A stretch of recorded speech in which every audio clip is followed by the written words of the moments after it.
Hello అండి, నేను ఈరోజు మీకు ఒక యూస్ఫుల్ టిప్ చెప్తానండి. మన ఇంట్లో రాగి చెంబులు కానీ, రాగి బిందులు కానీ, దేవుడి దగ్గర వాడే రాగి ప్లేట్లు కానీ తొందరగా నలబడిపోతాయండి. ఇవి మనం ఇప్పుడు పీతాంబరి తోటి కానీ, డిష్ వాష్ లిక్విడ్ తో కానీ క్లీన్ చేస్తే కొంతమందికి ఎలర్జీస్ కూడా ఉంటాయండి. ఇవి కాకుండా ఈ కెమికల్స్ యూస్ చేయకుండా మన ఇంట్లో ఉన్న పదార్థాలతోటి ఎట్లా క్లీన్ చేయాలో నేను మీకు ఈరోజు చెప్తానండి. చూసారా ఈ రాగి చెంబు ఎంత నల్లగా ఉందో? దీన్ని ఇప్పుడు ఎట్లా శుభ్రం చేయాలో నేను మీకు చూపిస్తాను. ఒక బౌల్లో 2 స్పూన్స్ శనగపిండి తీసుకోవాలండి. దాంట్లో కొద్దిగా ఉప్పు, కొంచెం baking soda are baking powder, నేను ఇప్పుడు అయితే బేకింగ్ సోడా యూజ్ చేస్తున్నానండి.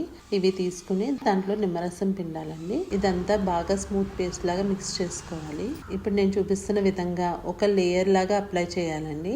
అప్లై చేసి కొంతసేపు అట్లా వదిలేయాలి. తర్వాత టిష్యూ పేపర్ తోటి క్లీన్ చేసుకోవడమేనండి. మీకు డిఫరెన్స్ తెలియాలని నేను కొంచెం ప్లేస్ లోనే ఇది క్లీన్ చేసి చూపిస్తున్నానండి. చూడండి, ఇప్పుడు క్లీన్ చేసిన చోట, క్లీన్ చేయని చోట డిఫరెన్స్ మీరు గమనించారా? ఇలా క్లీన్ చేసుకున్నాక ఈ షైన్ అనేది చాలా రోజులు ఉంటుందండి. తప్పకుండా ట్రై చేయండి. మీకు కనుక ఈ టిప్ నచ్చినట్లయితే మా ఛానల్ని లైక్ చేసి సబ్స్క్రైబ్ చేయండి. Thank you.